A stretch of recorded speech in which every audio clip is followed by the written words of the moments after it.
Las mismas iniciales que la abuela, pero no conservé el White por mucho tiempo. Los sábados que más disfrutábamos eran aquellos en los que la abuela iba a predicar, tal vez en Napa o Calistoga, o en alguna de las iglesias a las que íbamos en un paseo temprano por la mañana. En ese entonces íbamos en coche tirado por caballos. Nos levantábamos temprano.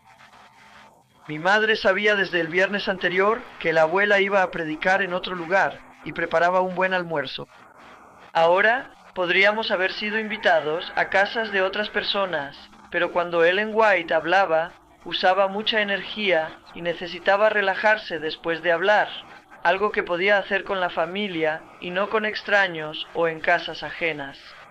Así que llevábamos un buen almuerzo, y si era un día caluroso, buscábamos un lugar junto a un arroyo que fuera agradable y sombreado.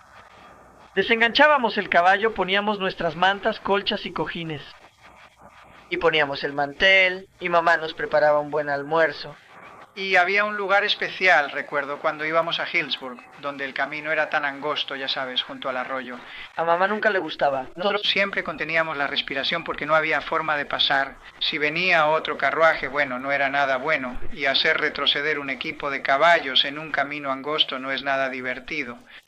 Nos encantaba escucharla hablar y usaba muchísima energía cuando lo hacía. No te dormías cuando Ellen White hablaba. Era tan inusual escuchar a una mujer, ver a una mujer de esa edad con una voz tan maravillosa, penetrante y musical, que era realmente notable. Sí, conocí a la hermana White de esta manera, la escuché predicar una vez y, por supuesto, la vi. Fue en Boulder, Colorado, en el campamento de 1909, en un edificio con techo de hierro justo al pie de las Red Rocks. Está en el campus de la Universidad de Colorado. Y ella estaba allí, supongo. Había 200 adventistas y tal vez el resto de las 1000 personas u 800 personas eran simplemente gente del pueblo, personas de varias denominaciones que querían ver a la profetisa adventista. Recuerdo cuando ella llegó al lugar en un coche tirado por 2 caballos, y Willie White, su hijo, estaba con ella, y la señorita McInturfer, su acompañante y enfermera. Y esa noche, en la reunión, ella nos predicó.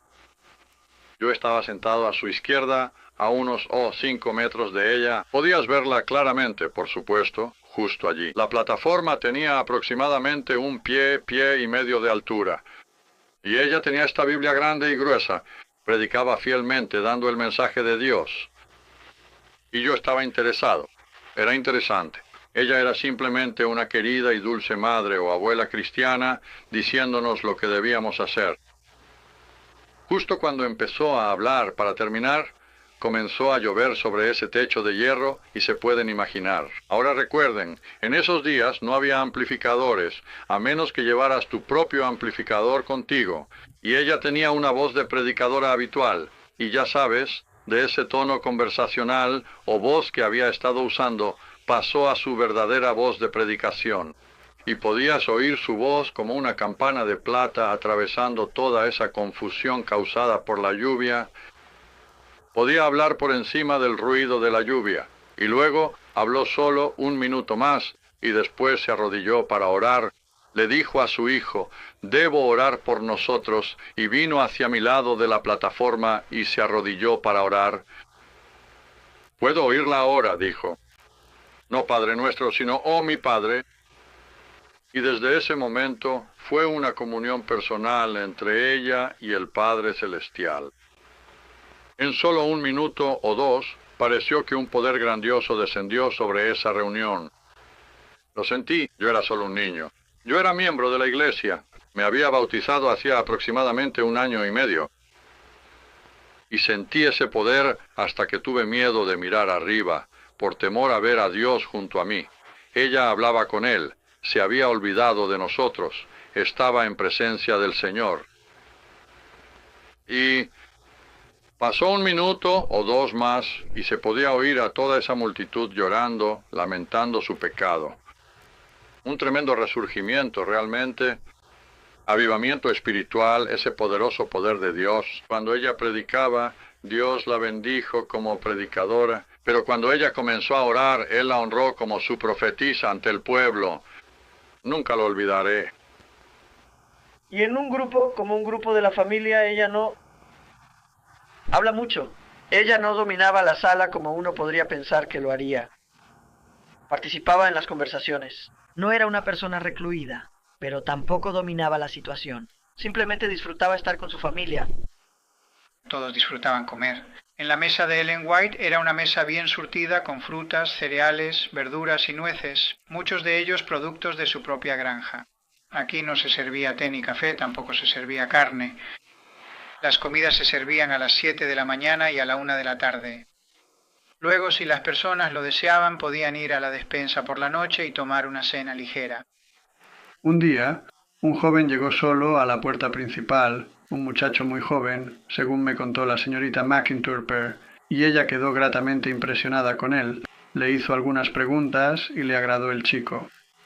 Y él quería saber si podía tener una pequeña visita, una visita corta con la hermana White y, si era posible, tomar un pequeño almuerzo con ella. Así que la hermana White aceptó. La hermana McInturper también aceptó. Ella era una mujer muy cautelosa en algunos aspectos. Así que él entró y, a la hora del almuerzo, se sentaron a la mesa, lo disfrutaron y conversaron un poco. La hermana White habló con el muchacho, le hizo preguntas y así sucesivamente. Y llegó la hora del postre y tenían, creo que era tarta de limón. Y pronto descubrieron que la cocinera había cometido un pequeño error, porque, ya sabes, el azúcar y la sal se parecen mucho, y resultó ser sal, y un poco demasiada sal en la tarta de limón. Pero se la comieron y no lo comentaron, no hicieron ninguna observación al respecto. Y la hermana White, que conocía a los muchachos, como comprenderás, ya que crió a 2 hijos hasta la adultez, decidió darle a este muchacho su porción y se la pasó. Así que él tuvo 2 porciones de tarta, bien saladas. Y después se rieron un poco de ello. Bueno, ella solía conducir por el campo, y si sabía de alguna familia necesitada, les llevaba fruta o palitos de pan, algo para demostrar que era una buena vecina y que pensaba en ellos. Había casi 2000 árboles frutales en la tierra de la abuela. Enviamos algunas ciruelas pasas a Fiji, y recuerdo que incluso mandamos algunas a Rusia. Muchas ciruelas pasas. ¿Qué hicieron con las ciruelas pasas? Bueno, los secaron. ¿Cómo? Bueno, por supuesto, primero tendrás que recogerlos. Sí lo recuerdo tú. No me gustó hacerlo. En realidad no pude ver ninguna ciruela pasa. Así que elegí un pequeño camino hacia el centro del ciruelo para que pareciera pastel, rebanada de pastel, y dije, ¿ahora puedes ver eso? Y pensaste que podías. Entonces dije, recógelos. Así lo hiciste. Y eso llenaría aproximadamente un cuarto de cubo. Y luego te sentabas en la parte superior del cubo y contabas chistes. Y te reirías tanto de tus propios chistes que te caerías y los soltarías todos. Y para ese momento, mi paciencia se había agotado. ¿Y qué hiciste? Tomé una pequeña vara y dije, recoge esas ciruelas. Un poco estricto como jefe, ¿no? Sí lo eras. Pero me amabas igual. Sí, y todavía lo hago. Oh, qué bien.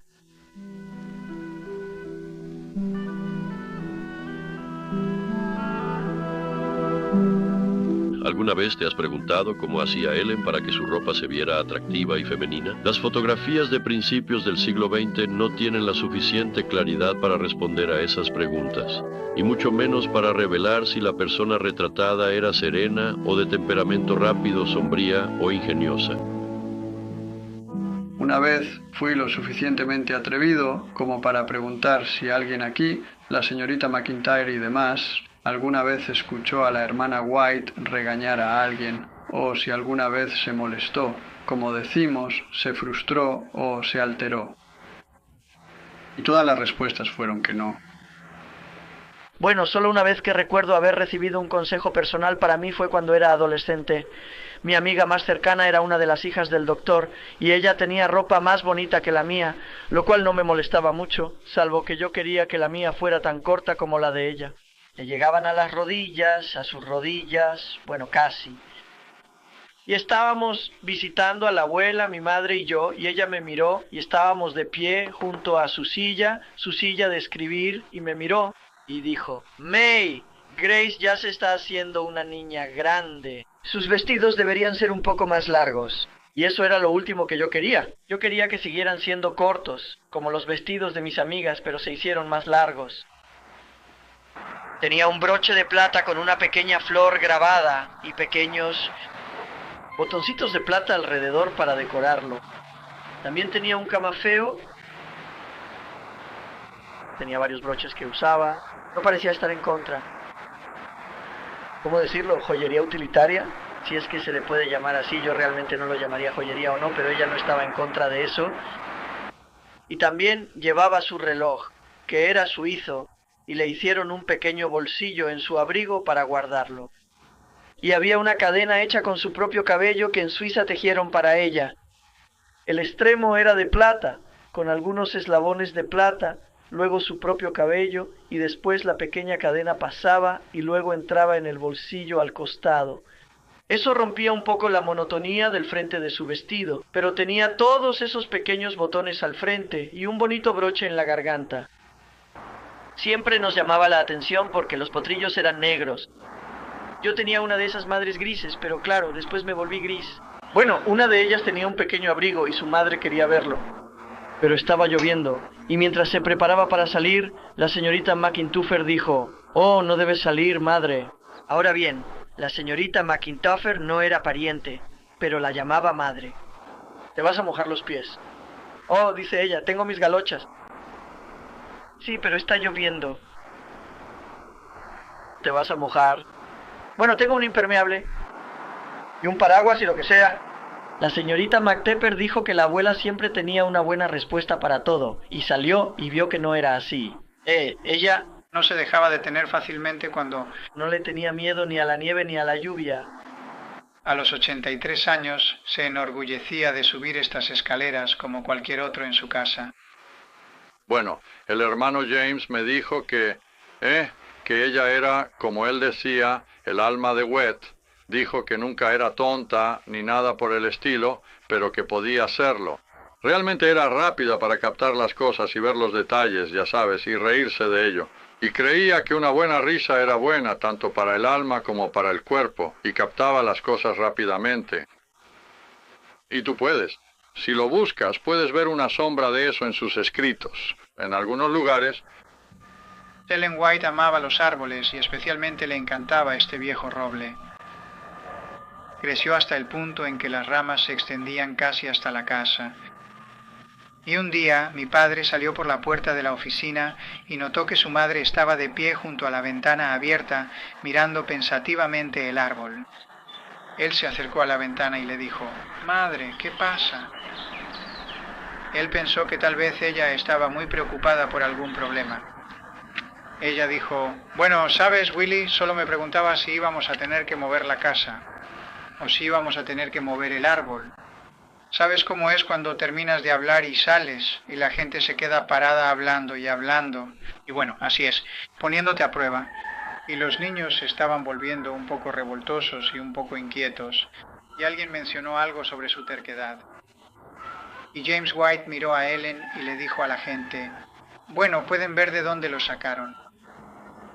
Y ella respondió, «Bueno, al menos no lo guardé como lo hiciste tú». «No, nunca he oído eso». «¿Tú?» Nunca había oído eso. «¿Uno?»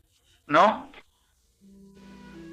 De la pluma de Ellen salieron libros y artículos de revistas, cartas de aliento y orientación en un volumen increíble, con más de 25 millones de palabras en total. ¿Qué mente humana podría generar una biblioteca con total unidad de pensamiento? La respuesta está en la fuente de su inspiración. Visiones de Dios. Elena White recibió alrededor de 2000 visiones durante sus 70 años de servicio. En los primeros años, estos a menudo iban acompañados de fenómenos físicos. En los últimos años, las visiones generalmente le eran dadas durante las horas de la noche. Y las visiones que recibió en esta casa, y fueron muchas, usualmente eran visiones nocturnas. Fue en esta habitación donde Elena White realizó gran parte de su escritura. Ella venía a esta habitación. temprano en la mañana, a veces a medianoche. Rara vez permanecía en la cama descansando después de recibir una visión. Así que al llegar a la habitación, después de avivar el fuego y tener una palabra de oración, se sentaba en una silla equipada con esta tabla sobre las piernas y escribía en esta esquina. Y le encantaba esta esquina. Se ha difundido la historia de que cuando Elena White estaba en visión, había una luz sobrenatural que podía verse desde fuera de las ventanas, pero esto en realidad no está sustentado en absoluto.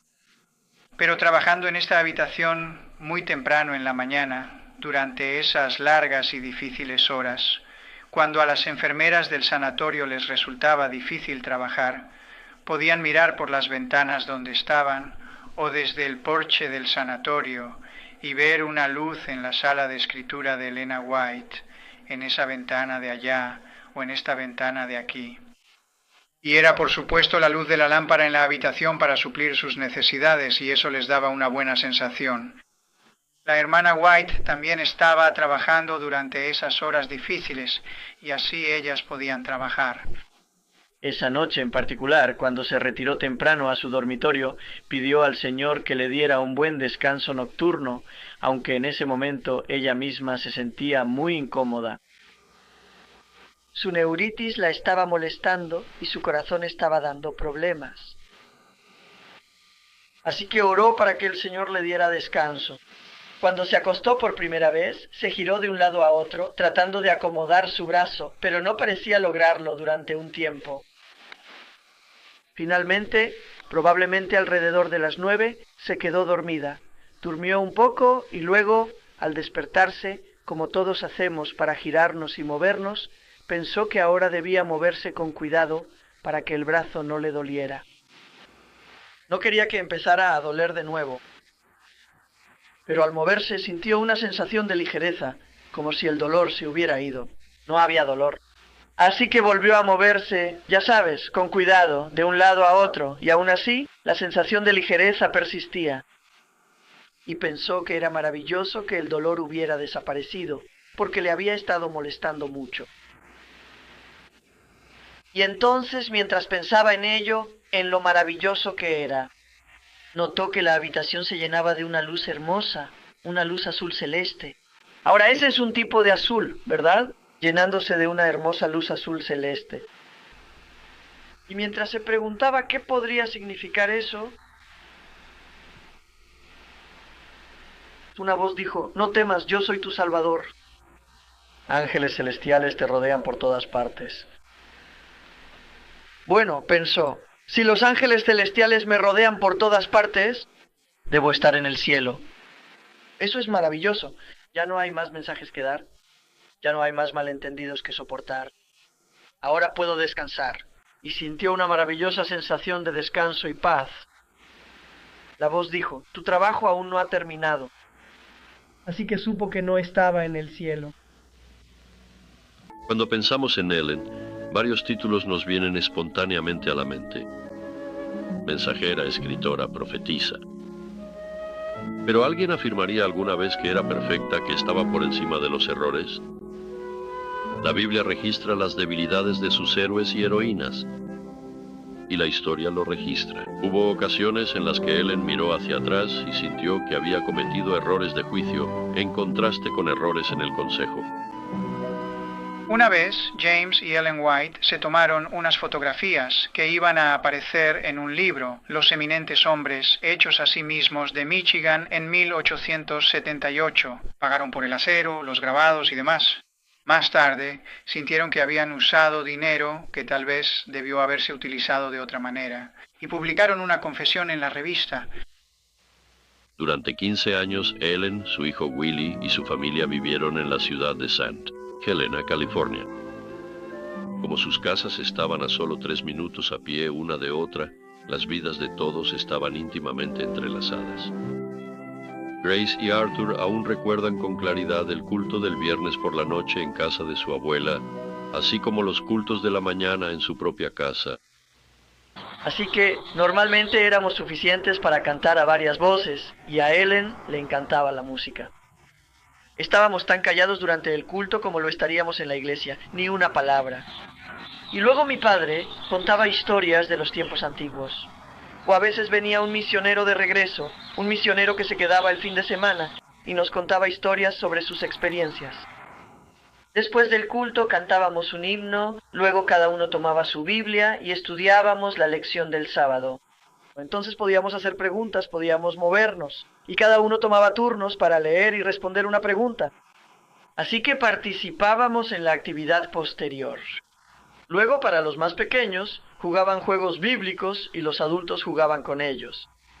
Todos hacíamos lo mismo juntos. Los pequeños se quedaban quietos, mientras los adultos hacían lo que les gustaba, y luego se unían a las actividades que nosotros disfrutábamos. Nunca nos apartaban a un rincón. Siempre éramos una unidad, una familia haciendo cosas juntos. Mi madre le dijo a mi padre, bueno, esta vez haremos un culto corto porque es un poco tarde y los niños tienen que ir a la escuela y todavía no habían desayunado, ¿ves? Entonces él dijo, mi padre era muy deliberado, dijo, leeré un salmo. Así que mi madre simplemente se sentó. Ya sabes, él va a hacer lo que quiere hacer. Así que leyó el salmo que tiene 2 versículos. Oh, qué momentos tan maravillosos pasamos en Navidad. Nos preparábamos, nos llevaba semanas preparar las cosas que hacíamos en nuestra casa. Los árboles de Navidad siempre estaban en nuestra casa porque siempre había mucha gente aquí. Y no había una habitación que pudiera reservarse solo para el árbol de Navidad. Y salíamos al bosque y encontrábamos el mejor árbol que podíamos, el más perfecto. Nos llevó días buscarlo en el bosque para encontrarlo.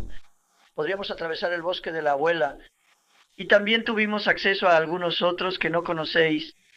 Y cuando teníamos el árbol que nos gustaba, lo marcábamos. Y cuando ya casi era Navidad, lo cortábamos, lo traíamos y lo colocábamos. En el dormitorio del 3er piso, que tenía 12 pies de alto, el techo y el árbol llegaban hasta el techo. Cuando Ellen se acercaba al final de su vida, hizo todo lo posible para asegurarse de que sus finanzas personales quedaran en buen orden. Pero había dado con tanta generosidad que quedaba poco, a pesar de las considerables regalías de sus libros durante un periodo de 70 años. Cuando su testamento fue legalizado en la corte de Napa, se asignó un comité de 3 personas para evaluar el valor de la herencia. Fueron los manuscritos lo que encontraron más difícil de valorar. Cuando mi padre W.C. White abrió la puerta de la bóveda y dijo, «Señores, aquí están los manuscritos, aquí están los registros de las propiedades de los libros». Ellos no sabían qué hacer.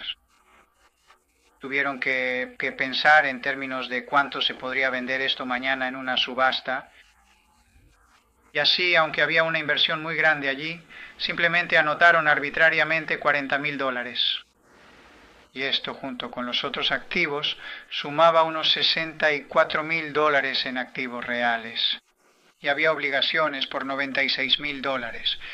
La conferencia general adelantó dinero al patrimonio White para pagar las deudas. Y le cobraron una tasa de interés razonable por el préstamo. A lo largo de los años, las regalías de los libros han cubierto con creces este gasto. Se pagan regalías sobre EG, libros blancos hoy. Estas regalías, por acuerdo, son propiedad de la Conferencia General. No hay ningún miembro de la familia White que se beneficie ni siquiera con 5 centavos al año por el hecho de que Ellen G. White fue una autora. Yo tenía 7 años cuando ella murió. Y realmente el evento que más claramente recuerdo es su muerte y su funeral. Cuando llegó el funeral, algunas de esas mismas personas a quienes ella fue a visitar y por quienes oró estaban en el funeral. La señorita McIntorff me había dicho que ellos entrarían por la puerta lateral de la casa y saldrían por el salón, por la puerta principal, 1 vez, 2 veces, algunos de ellos hasta 3 veces. Y ella les preguntó al respecto. Bueno, solo queríamos verla una vez más. El rostro de la querida anciana que venía a nuestra casa para hablar tan amablemente sobre la venida de Jesús y para darnos literatura y seguidores, y así sucesivamente. Una personalidad de tan amplia influencia y responsabilidades tan variadas como Ellen White difícilmente puede ser evaluada en pocas palabras. Pero había un hecho que estaba en la base de toda su labor, su continua dependencia de la Biblia. Esto era evidente dondequiera que ella hablara, desde la reunión campestre más grande hasta el culto diario en su propio hogar. Entrábamos y nos sentábamos en silencio, y luego escuchábamos unos pequeños pasos bajando las escaleras, y ella venía y se sentaba en esta silla en la que estoy sentado. Esa era su silla. Y ella tomaba la Biblia. Ella sabía exactamente lo que quería leer. No se perdía tiempo. No había prisa ni estrés, pero ella simplemente tomaba la Biblia con reverencia y leía algo que sabía que a nosotros, los niños, nos gustaría. Ahora, nunca recuerdo que ella leyera otra cosa que no fuera la Biblia durante el culto. Durante los siguientes 14 años, o tal vez 12, cuando ella estaba en el campo aquí en California, en los campamentos, reuniones generales, aquí y allá, incluso en reuniones de comité, ella llevaba su Biblia y la usaba primero antes de enseñar. En 1903, ella escribió que se le presta poca atención a la Biblia. Y el Señor ha dado una luz menor para guiar a hombres y mujeres hacia la luz mayor. Ella conocía su Biblia, la utilizaba y la aceptaba como la principal fuente de luz. Pero como se prometió en la Biblia, el Señor ha dado visiones en nuestros tiempos para guiarnos a esa palabra y ayudarnos a aplicar sus principios. Cada vez que escucho a alguien decir algo como esto, oh sí, la hermana White lo hizo. Tiempo pasado. Una gran obra. Invariablemente digo, mi amigo, la hermana White no solo hizo una gran obra, sino que hoy está haciendo una obra aún mayor. Pero ella había escrito, ya sea que mi vida sea preservada o no, mis escritos